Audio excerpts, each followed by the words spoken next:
Mari kita mulai. Assalamualaikum warahmatullahi wabarakatuh. Salam sejahtera buat kita semuanya. Sesi kita kali ini adalah sesi yang terakhir, yaitu sesi untuk di mana kalian bisa membuat ulasan atas perkuliahan yang sudah kita lakukan dan di mana yang ingin kita ulas pada video ini adalah terkait dengan model matematik yang terakhir kita singgung bersama, yaitu adanya inflasi di masa pandemi ini. Dan kemarin kita sepakat, artinya begini, kuliah kita tidak hanya bicara teori, tapi sudah sampai pada implementasi praktek, dan kebetulan yang di lapangan adalah adik-adik tingkat kalian yang mengambil mata kuliah kewirausahaan. Mereka mempraktekkan sendiri di lapangan, apa yang terjadi di lapangan di saat pandemi, apakah benar terjadi inflasi, apakah benar transaksi berkurang, dan seterusnya. Itu langsung dilakukan kuliah di sana. Tapi di pemodelan matematik saya ingin mengulas materi tersebut setelah kita diskusikan kemarin. Ada statement dari Pak Darmin Nasution ya, di mana disitasi di sebuah media Kompas ya, bahwa beliau mengatakan inflasi kita ini bisa kok ditanggulangi, bisa diperbaiki asal gitu kan. Asal apa? Yaitu produktivitas para petani-petani kita sebagai pemasok makanan, sebagai pemasok barang utama yang dibutuhkan dalam kehidupan sehari-hari, yaitu makan, itu diperbaiki, produktivitasnya dinaikkan.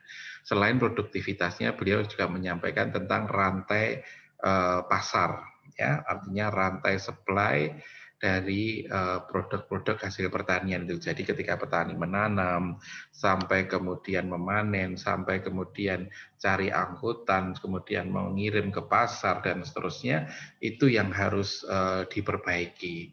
Sedemikian sehingga nanti mendapatkan harga yang bagus dengan mendelivery kualitas barang pertanian yang bagus. Nah, dua kata kunci itu.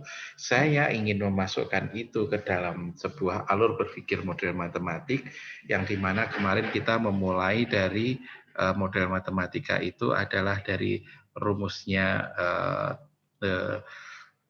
quantity theory of money ya, di mana dikatakan bahwa I inflasi itu akan berbanding lurus dengan apa?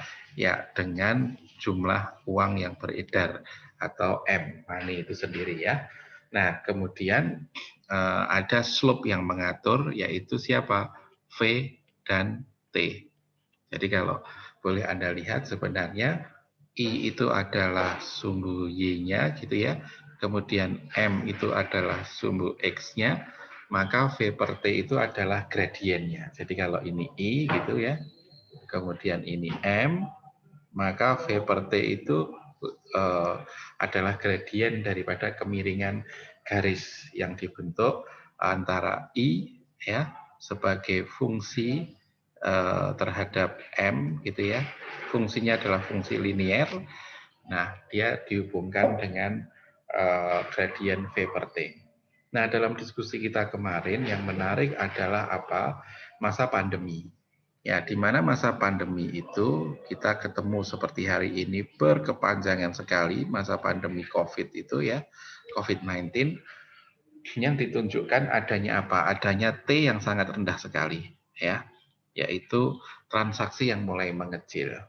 Dan ini ternyata sangat berbahaya sekali Mas ya, Mbak. Ketika T itu kecil, apa yang terjadi? Nah, slope akan berubah, gradien akan berubah. Ketika T kecil, yang terjadi adalah inflasi akan naik. Kemarin solusi yang sudah kita lakukan melalui praktek bersama adalah memperkecil velocity of money, kecepatan daripada uang, yaitu V itu yang kita hambat, ya, agar tidak kemudian V-nya membesar ya. Uang kalau bergerak dengan cepat sekali bahaya, I-nya akan memperbesar karena di sini T-nya sudah mengecil, jadi T-nya turun, maka V-nya harus ikut diturunkan. Nah, itulah yang kemarin kita sudah sepakati di barter system dan sudah kita praktekkan semuanya. Ternyata benar berhasil. Tapi saya ingin melihat di model hari ini adalah apa? Bukan hubungannya pada V dan T saja, tapi hubungannya dengan M. M itu adalah masalah jumlah uang yang beredar. Jadi ketika kita bicara jumlah uang yang beredar, saya clear ya, saya clear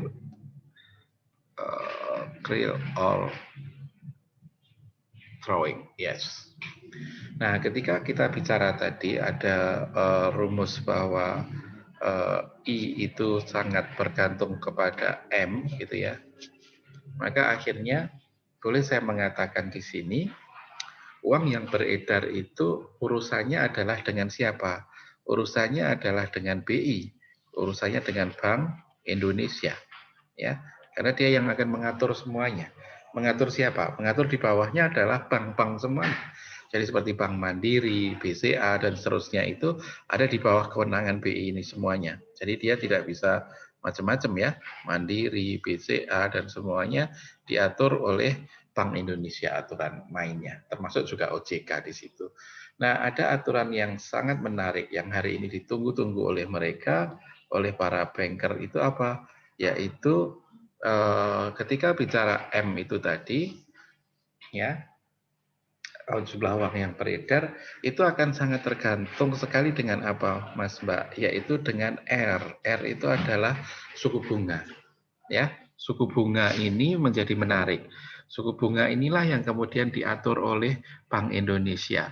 Kalau suku bunganya besar, gitu ya, berarti ada dua ya. Kalau suku bunganya besar, apa yang akan terjadi? Orang senang sekali, dia akan menabung uangnya, dia akan menaruh uangnya di bank. Ya, maka kalau dia taruh uangnya di bank, ya dia akan dapat suku bunga menarik.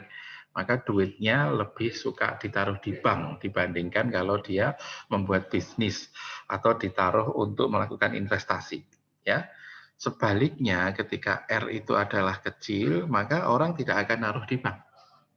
Ya, nah ini yang kemudian harus diatur oleh pemerintah melalui Bank Indonesia. Bukan urusan pemerintah ya, sudah independen sejak Pak Habibie jadi presiden itu, Bank Indonesia boleh secara independen dia mengatur berapa suku bunga yang bagus. Urusannya apa? Ya urusannya nanti ujungnya dengan inflasi, gitu kan? Nah, di mana hubungannya? Di sini hubungannya. Saya kepingin memperlihatkan kepada Anda dan nanti saya persilahkan Anda membuat ulasan-ulasan itu versi Anda sendiri. Boleh membantah apa yang saya sampaikan atau boleh membenarkan dengan menguatkan alasan-alasannya ya. Coba sekarang lihat ketika suku bunga itu bisa besar, bisa kecil ya, maka orang kemudian akan berbicara begini, kalau Bank Indonesia itu memberi suku bunga yang kecil, apa yang menarik? Ya, yang menarik adalah orang akan mengambil kredit ke bank. Ya, saya akan pinjam uang. Ya, nah kemudian di dalam kredit itu ada dua, yang satu kredit konsumtif, yang satu kredit untuk produktif atau kredit untuk usaha. Ya, maka ketika suku bunga itu kecil, pengusaha-pengusaha itu akan mencoba ambil uang dari bank, kemudian dia melakukan bisnis. Ini yang disebut oleh Pak Darmin Nasution tadi adalah memulai sebuah produktivitas. Ini kata kuncinya adalah produktivitas. Ya, produktivitas. Ini menjadi sebuah kata kunci. Ya, jadi secara filosofi kita sekarang akan ketemu dengan sebuah kata yang kita sebut dengan produktivitas itu sendiri. Ya, sehingga ketemu ya. Ketika bicara inflasi, dia berbanding lurus dengan jumlah uang yang beredar. Jumlah uang yang beredar itu dikontrol oleh suku bunga. Ya, kenapa? Lah iya, kalau suku bunganya besar, orang cenderung naruh uang di bank. Bank akan menyimpan uang Anda, ya, tapi kemudian tidak mungkin kalau kemudian orang naruh uang di bank terus, maka pemerintah juga mulai mengatur, ya, besoknya atau kapan begitu, suku bunga mulai diperkecil. Khususnya untuk apa? Bunga untuk pinjaman. Nah, maka ketika suku bunga itu diperkecil, orang beramai-ramai mengambil kredit atau usaha itu tadi. Nah, Mas Mbak, bedakan ya, kredit pinjaman atau hutang untuk modal, untuk usaha, ya, istilahnya adalah kredit yang produktif, itu urusannya adalah pada produktivitas. Ya, yang satunya kredit untuk konsumtif, ya, itu urusannya adalah mereka mau mengkonsumsikan apa yang mereka punya itu untuk belanja. Nah, yang menarik buat kita hari ini adalah ketika suku bunga kecil, orang mengambil kredit hutang. Petani berani mengambil kredit hutang karena dia punya hitung-hitungan bahwa besok saya panen ya Rp1.000, saya mengembalikan hutang saya sebanyak Rp800 misalnya, maka saya masih punya untung Rp200. Nah, di sini Mas Mbak, ada sesuatu yang menarik di dalam model ini, apa yang kita sebut dengan produktivitas itu sendiri akhirnya menjadi kata kunci, bahwa ketika orang melakukan tindakan produktif, dia butuh yang disebut dengan modal, gitu kan? Nah, itu. Jadi kata kuncinya ada di situ. Ketika dia butuh capital atau modal, maka dia datang ke bank itu tadi. Ya. Nah, kemudian apakah dengan modal bisa menjamin produktivitas ini naik, gitu kan? Maka P ini akan menjadi kata kunci. Ya, di suatu negara kayak Cina misalnya, orang yang mau bekerja keras dan dari pendahulu-pendahulunya sudah memberi contoh, ya kamu kalau membuat bisnis di bidang peternakan itu contohnya gini loh, nanti tidak akan mati semua. Kalau kamu nanam padi yang bagus itu contohnya kayak gini loh, itu tidak akan mati semuanya. Ya, nah berarti sekarang ketemu produktivitas yang seperti apa yang akhirnya akan menghasilkan sebuah produk yang kemudian produk itu dilempar ke pasar akan apa? Menaikkan betul di situ orang membeli, transaksi berjalan. Yang berproduksi juga mendapatkan keuntungan di situ. Nah, ini seperti di ekonomi ini akhirnya kan modelnya hanya berputar-putar ya, Mas. Mbak semuanya. Sehingga nanti akan ketemu produktivitas ini kata kunci utamanya tidak boleh gagal. Nah, ketika tidak boleh gagal berarti tergantung apa? Pada teknologi. Oke, berarti Anda nanti akan mengatakan pada saya, Pak, produktivitas itu hari ini tergantung pada teknologi. Boleh, ya. Atau mungkin nanti Anda akan menemukan lagi, tidak hanya itu, Pak. Berapa jumlah sumber daya manusia yang ada di situ? Boleh. Ya. Ada apa lagi misalnya? Berapa jumlah kapital yang beredar di situ? Boleh, ya. Dia berhubungan lurus seperti ini. Nanti boleh Anda cari rumusnya kira-kira seperti apa terkait dengan sebuah produktivitas. Nah, berarti sekarang bisa Anda bayangkan ya, kalau sebuah negara ya, negara itu tidak punya teknologi, mahasiswa ini kuliah ratenanan, kemudian tidak bisa menghasilkan sebuah teknologi, dia tidak bisa ngukur tentang curah hujan, dia tidak bisa melihat dalam air hujan itu ada asam atau basa.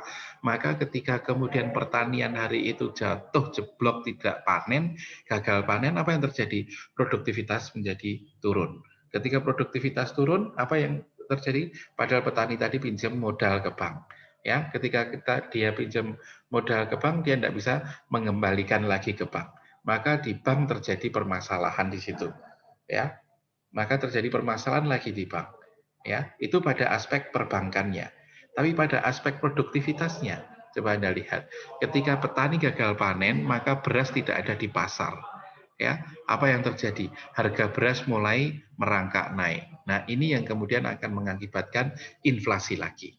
Nah, saya kepingin Mas Mbak, Anda boleh memberikan ulasan pada video saya ini terkait apa?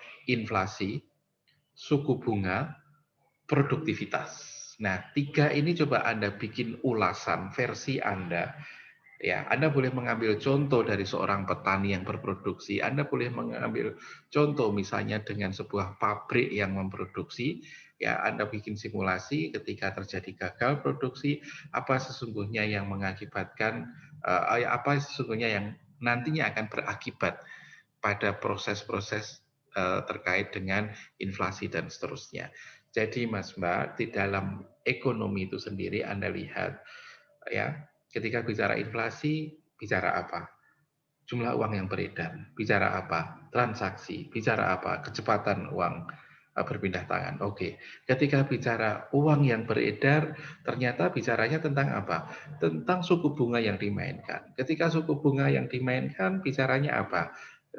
besar kecilnya. Bicaranya adalah jumlah uang yang bisa diambil hutang oleh orang-orang.